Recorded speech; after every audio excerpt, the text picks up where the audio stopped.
Oil prices are greatly affected by negative news, okay? Negative news on the internet spreads like wildfire, okay? The Google Analytics system is more interested in clicks and how long someone spends on a website than they are with what they're looking at, okay? And so there's more people clicking and reading about negative things than positive things. That's why the impeachment trial is huge. That's why the coronavirus is spreading like wildfire, no pun intended.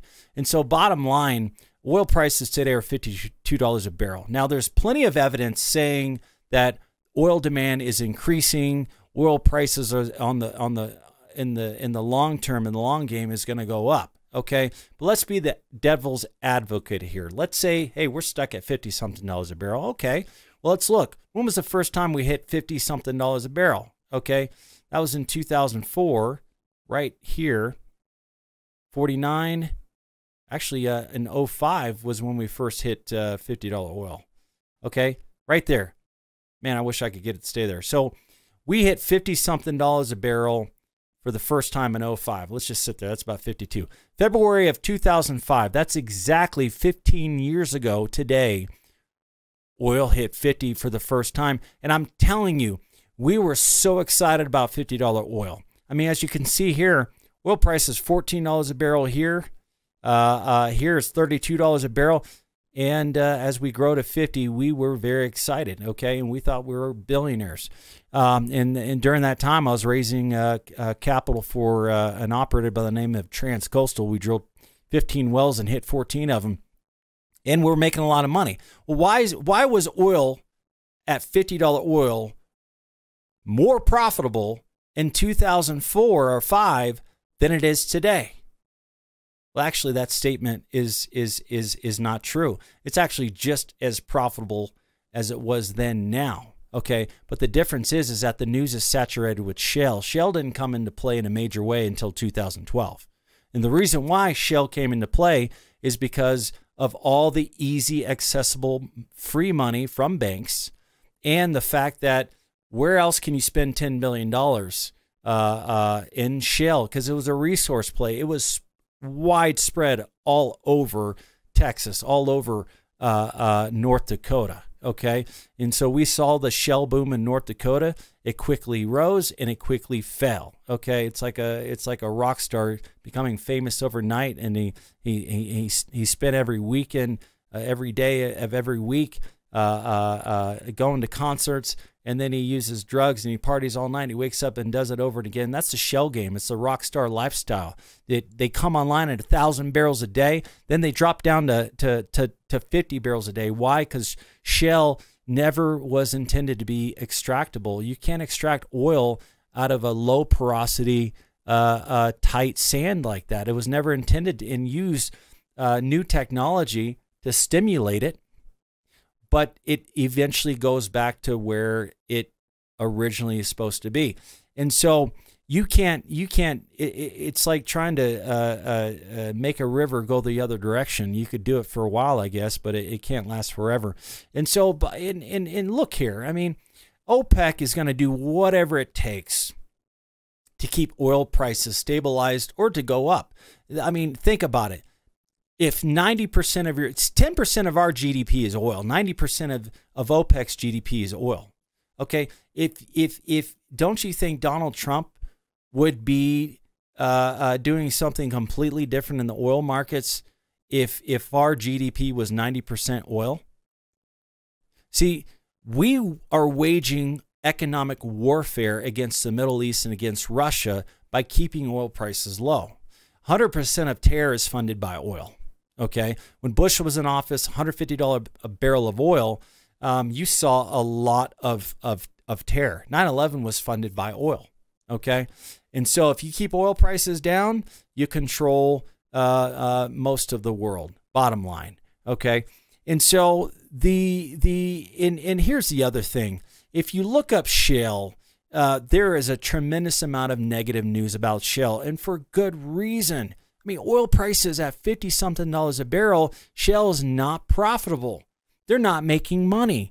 There is shale company after shale company after share company shale company going out of business. Okay, and so you look at the U.S. shale oil production growth per year, and so we went February 2010, we grew, and then we dropped tremendously, and then here was the second round. Okay, you think we would have learned our lesson from 2012 to 2015, but guess what? We came back as oil prices came back, and here we go again, dropping.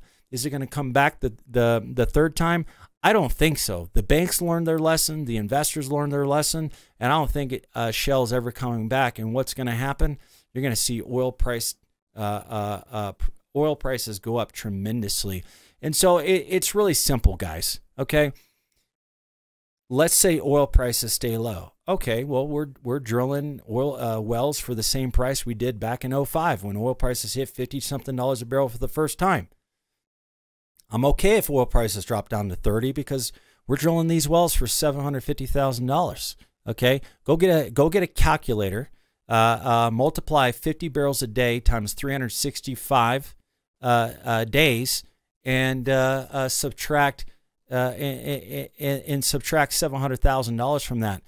There's a profit there. Okay, so if you spend 700 grand to drill a well that produces 50 barrels a day, you make a profit. Okay, bottom line. But if you drill a well for 20 million, like Shale, $10 to $20 million, and you come online at 1,000 barrels a day, it looks really great in the beginning. They suck you in, and then it drops down to 50. Now you're crying home to mama. Now you're losing, and everyone's saying, oh, oil prices, 2015, they're saying, oh, oil prices are going to come back. We're going to go back to $100 a barrel, and we'll see it never happen. Over the last 5 years, we've stayed at 50. I'm okay at $50 a barrel. Now, keep in mind, the Middle East, it was going to do whatever it takes to get oil prices to come back to $100-something a barrel. Okay, they're going to do whatever it takes. OPEC is doing its job. They're curbing production. I believe Iran is going to continue to try to bomb key oil facilities. Hadn't they had the proper precautions and protections in place, they would have successfully bombed one just a day ago, and they didn't. But they're going to continue to try, and they're going to do whatever it takes to wreak havoc in the Middle East, and that's going to increase oil prices. Shale falling apart. That's going in time. I believe in the next 2 or 3 years, shale game is going to be completely dead, and we're going to be back to the way it was back in 2007, 2008, when oil prices were much more volatile. And who knows? Maybe we'll make a new discovery that replaces shale.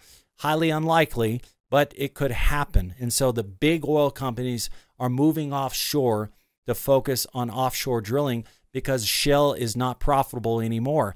Well, that's the same thing that happened back in 2007. One of my arguments, I said multiple times 13 years ago, was the big oil companies are moving offshore, and so now there's less competition. Okay, and so at low oil prices, there's less competition. I'm able to get into fields that I wouldn't be able to get into if oil prices were over $100 a barrel, and we're drilling wells for less than $1 million a pop.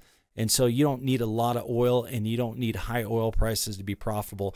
But anyways, oil prices, they're either going to sit around $50-something a barrel. They might drop down to 45 if this coronavirus scare continues.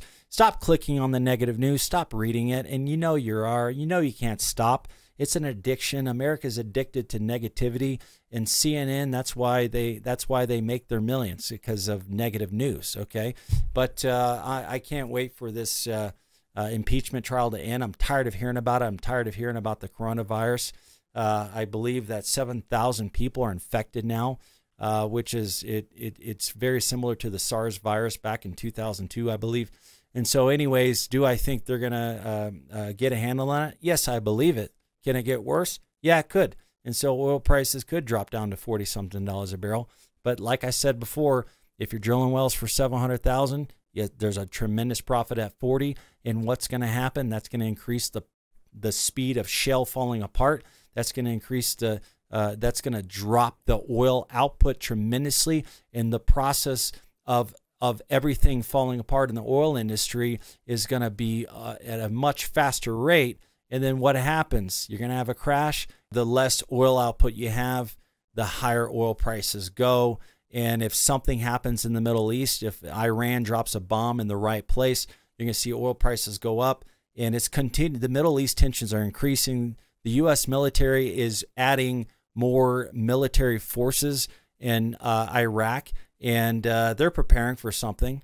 Either they're going to retaliate, or they're going to use it to protect even more. Either way, the heightened tensions in the Middle East is going to also cause oil prices to go up. OPEC is going to do whatever it takes to prevent oil prices from going past 50. And bottom line, we're making money out here at these prices. So anyways, give me a call if you ever have any questions. My name is Sean Pruitt. You could reach me on my office number at 307-622-1-OIL. Thank you.